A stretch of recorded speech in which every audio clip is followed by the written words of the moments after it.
पार्टीको सरकार र जनताको सरकार बीचको अन्तर बुझ्न धेरै अध्ययन गर्ने पर्दैन। निवर्तमान ओली सरकार र हालकी सुशीला कार्की नेतृत्वको सरकारलाई हेर्दा पनि प्रश्न हुन्छ। फोरकास्ट गरेको छ रेड अलर्ट भनेर हो, तर कहाँ पहिरो जान्छ त भनेको थिएन। यो चुनौतीपूर्ण समयमा म सबै नागरिकहरूलाई आश्वस्त पार्न चाहन्छु। बाढी पहिरो नेपालमा हरेक वर्ष दोहोरिने प्राकृतिक प्रकोप हो। यस्तो प्रकोपलाई पूर्ण रूपमा रोक्न सकिँदैन। त्यसबाट हुने क्षति भने कम गर्न सकिन्छ, तर त्यो सरकार कस्तो छ भन्नेमा धेरै कुरा निर्भर रहन्छ। यस वर्ष पनि प्राकृतिक प्रकोपले मुलुकमा गहिरो घाउ छोडेको छ। यही असोज 18 र 19 गते लगातार परेको अविरल वर्षासँगै आएको बाढी पहिरोले देशमा ठूलो जनधनको क्षति गर्यो। अहिलेसम्म 52 जनाले ज्यान गुमाइसकेका छन्। ज्यान गुमाउनेहरू अधिकांश कोशी प्रदेशका छन्। 2 दिनमै देशभर 52 जनाको ज्यान जाँदा कोशीमा मात्रै 45 जनाको ज्यान गएको छ। केही अझै बेपत्ता छन्, जसले मृतकको संख्या अझ बढ्ने सम्भावना कायम राखेको छ। सबैभन्दा बढी क्षति इलाममा भएको छ। त्यहाँ हालसम्म 37 जनाको मृत्यु भएको पुष्टि भइसकेको छ। कोशीमा बाढी पहिरोले वितण्डा मचाइरहँदा काठमाडौँ उपत्यका सहित अन्य संवेदनशील क्षेत्रहरू भने यसपटक जोगिएका छन्। यसको श्रेय सुशीला कार्की नेतृत्वको अन्तरिम सरकारलाई जान्छ। सरकारले समयमै सतर्कता अपनाउँदा ठूलो क्षति हुनबाट देश जोगियो। विगतका तुलनामा यस वर्ष सरकारको पूर्व तयारी र प्रतिकार्य योजनाहरू उल्लेखनीय रूपले प्रभावकारी देखिए। निरन्तरको वर्षासँगै सम्भावित बाढी पहिरोको जोखिमलाई दृष्टिगत गर्दै सरकारले अपनाएका सतर्कता र व्यवस्थापनका कदमहरू प्रशंसायोग्य ठहरिए। जनस्तरमा समेत यो पटक सरकार हाम्रो साथमा छ भन्ने आत्मविश्वास जागृत भएको छ। असोज 17 देखि 20 गतेसम्म वर्षाको चेतावनी पाएपछि सरकार तत्काल सक्रिय बनेको थियो। जोखिमयुक्त राजमार्गमा सवारी आगमन रोक्ने निर्णय, मन्त्रीदेखि प्रमुख जिल्ला अधिकारीसम्म फिल्डमा खटिनु र सुरक्षा निकायहरूको पूर्ण परिचालनले विपद व्यवस्थापनमा सकारात्मक सन्देश दिएको छ। जोखिमको मूल्याङ्कनका आधारमा सवारी सञ्चालनलाई अनुमति दिने, जोखिमयुक्त बस्तीहरू सुरक्षित स्तरमा सार्ने र विपद अवधिभर सरकारी कर्मचारीलाई कार्यस्थल नछोड्न निर्देशन दिने जस्ता निर्णयहरू तत्काल कार्यान्वयनमा ल्याइए। गृह मन्त्रालय पूरा तयारी अवस्थामा रह्यो। साथै नेपाली सेना, सशस्त्र प्रहरी र नेपाल प्रहरी उद्धार सामग्री सहित अलर्ट अवस्थामा राखिए।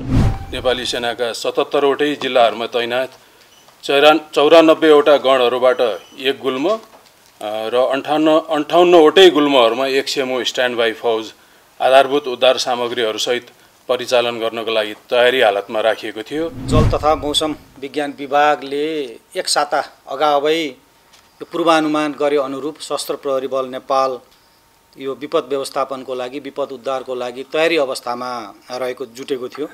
मनसुन पूर्व तयारी तथा प्रतिकारी कार्ययोजना 2082 अन्तर्गत रहेर सशस्त्र प्रहरी बल नेपालका सम्पूर्ण जनशक्तिहरूलाई स्ट्यान्ड बाई तैनाती गरिएको थियो। हामीले विभिन्न यो काठमाडौँको चाहिँ नेपाल प्रहरी विपद व्यवस्थापन कार्यालयमा जम्मा 120 जना 15 जनाको टोली चाहिँ राफ्टिङ बोटहरू सहित, विशेष गरेर यो काठमाडौँको लागि मात्रै फोकस गरेर चाहिँ 120 जनाको टोली चाहिँ हामीले अहिले पनि अद्यावधिक यो चाहिँ अहिले पनि स्ट्यान्ड बाई अवस्थामै रहेको छ। मोबाइल फोन मार्फत बाढी पहिरो सम्बन्धी सूचनाहरू नियमित बज्न थालेपछि जनस्तरमा सतर्कता अझ बढ्यो। प्रमुख नाकाहरू जस्तै नागढुङ्गा र चोबार गल्छी क्षेत्रको अनुगमन उच्च अधिकारीहरूले स्वयं गरेका थिए। मन्त्रीहरू आफै फिल्डमा खटिएका थिए। यता अन्तरिम सरकारकी प्रधानमन्त्री सुशीला कार्कीले पनि भिडियो सन्देश मार्फत सबै नागरिकलाई सुरक्षित रहन आग्रह गरिन्। यो चुनौतीपूर्ण समयमा म सबै नागरिकहरूलाई आश्वस्त पार्न चाहन्छु कि सरकारी निकायहरू उद्धार र राहतका लागि प्रतिकूल प्राकृतिक परिस्थितिका बावजुद उच्च मनोबलका साथ पूर्ण तयारीको अवस्थामा छन्। यस बखत नेपाल प्रहरी, सशस्त्र प्रहरी, नेपाली सेना, प्रशासन, स्वास्थ्यकर्मी, अन्य सेवादायी निकायहरू आपतकालीन सेवाहरू नागरिकहरूलाई यथासम्भव तत्काल सहयोग प्रदान र जोखिमपूर्ण क्षेत्रहरू सुरक्षित गर्न 24 घण्टा तयार अवस्थामा रहेका छन्। यसरी उच्च राजनीतिक नेतृत्व, सुरक्षा निकाय, प्रशासन र स्थानीय तहबीच समन्वयात्मक ढंगले कार्य हुनुले सरकारको यो पहललाई प्रभावकारी बनायो। सरकारको पूर्व तयारी मात्र नभई प्रत्यक्ष जनताको सुरक्षामा कार्यान्वयन समेत स्पष्ट देखियो। स्थानीय प्रशासन, प्रहरी, सेनादेखि स्थानीय स्वयंसेवकसम्म फिल्डमा खटिँदा आम नागरिकले सरकार साथमा रहेको अनुभव गरे।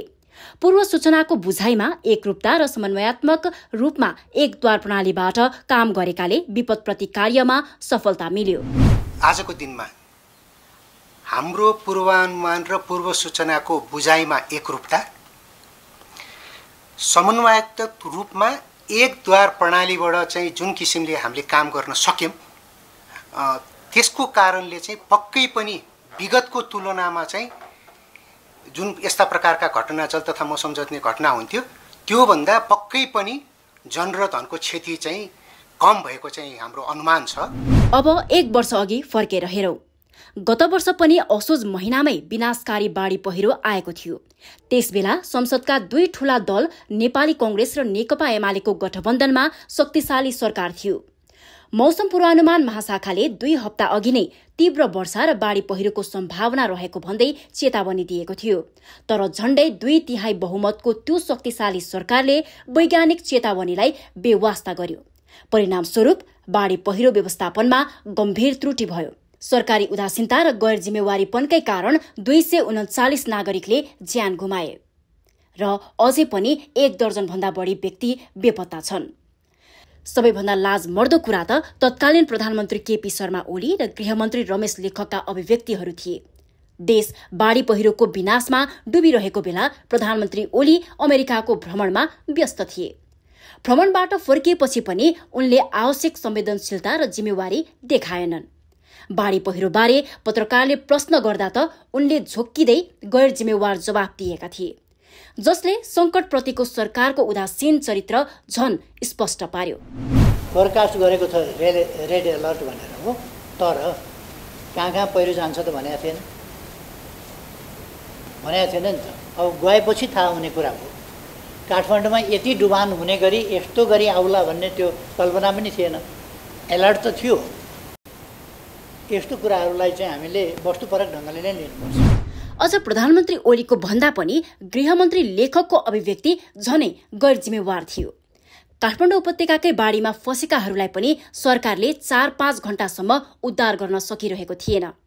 ललितपुरको नक्खु खोलामा स्थानीयवासीले आफ्नै पहलमा उद्धार गरिरहेकै बेला सिंहदरबारबाट गृहमन्त्री लेखकले बचाउन सकिएन भन्ने अभिव्यक्ति दिए।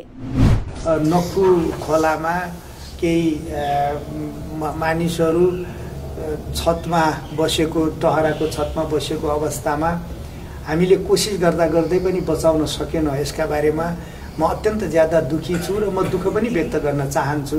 किनभने हेलिकप्टर उडाएर रेस्क्यु गर्ने कुरामा भिजिबिलिटीका कारणले हेलिकप्टर उडाउन सकिएन।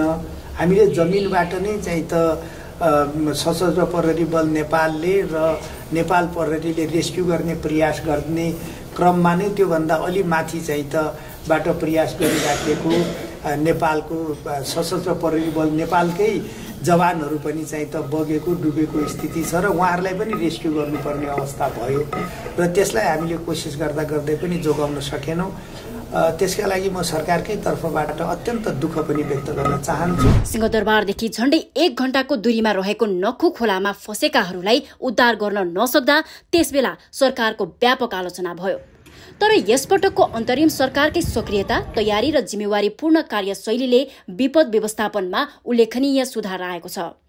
यस वर्षको विपद व्यवस्थापनमा देखिएको सरकारको इच्छाशक्ति, समन्वय र स्पष्ट दृष्टिकोणले जनताको विश्वास जित्ने संकेत देखिएको छ।